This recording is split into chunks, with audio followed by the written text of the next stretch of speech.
I'm Angie, and you're watching Dantes Vaccination.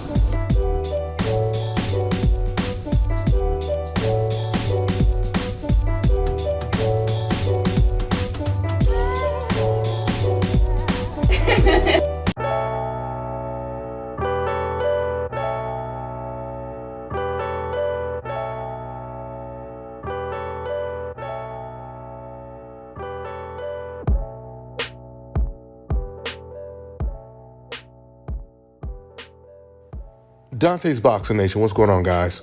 So when it comes to the Three Kings, everyone is trying to figure out who will be the last man standing if they all fight against each other. And Tim Bradley, he believes it's Shakur Stevenson. Tim Bradley has said before that he believes Shakur is the most dangerous fighter in the lightweight division.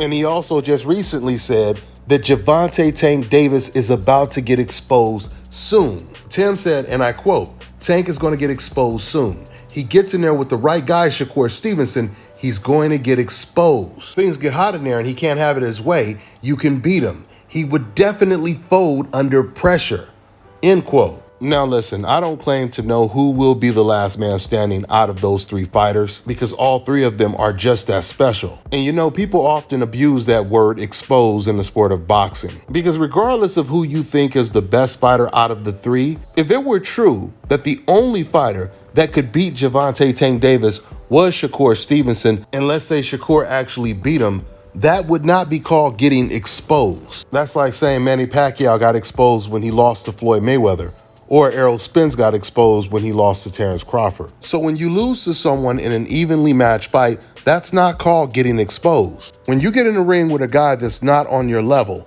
and he's completely outboxing you, he's confusing you and frustrating you with his angles, with his foot movement. He's offsetting everything you do with his jab. You can't get away from the jab. Or on the other side of the spectrum, there's a very aggressive fighter. Once again, he's nowhere near your level. He's a massive underdog, and the pressure he's applying is making the favorite extremely uncomfortable, so much to where the underdog is actually winning rounds. And now it's a very close competitive fight. Regardless if the favorite wins or not, he was exposed that night because he showed that he cannot deal with pressure. Or maybe it was revealed that he has no inside game. He's extremely uncomfortable on the inside.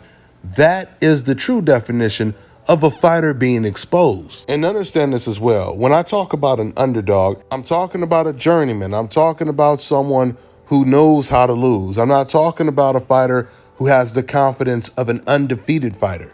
So with me clearing that up, let's move on. Now, something else I wanted to say about Tim Bradley's assessment. You know, with all the experience that Tim Bradley has in and out of the ring, I just wish he would elaborate more on why he believes that Gervonta Tank Davis can't deal with pressure and he would fold under pressure, and exactly why he believes Gervonta Tank Davis would be completely, quote unquote, exposed if he got in the ring with Shakur Stevenson. Like, it would be nice if Tim Bradley would give examples of times where he felt there were times that Gervonta Tank Davis was completely uncomfortable in the ring due to his opponent's pressure. Not to mention Shakur Stevenson himself is not a pressure fighter.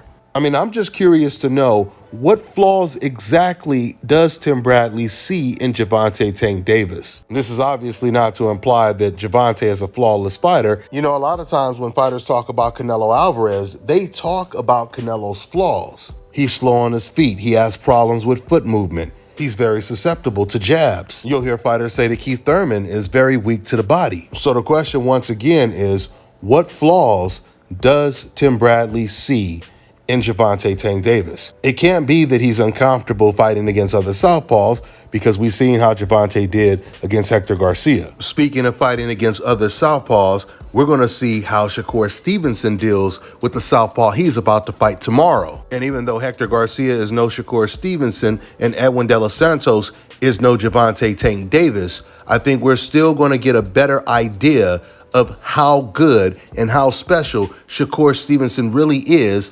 tomorrow, or at least tomorrow morning for me, later on today for you guys. So let's see if Shakur Stevenson can make easy work of Edwin De Los Santos, just like Gervonta Tank Davis made very easy work of Hector Garcia.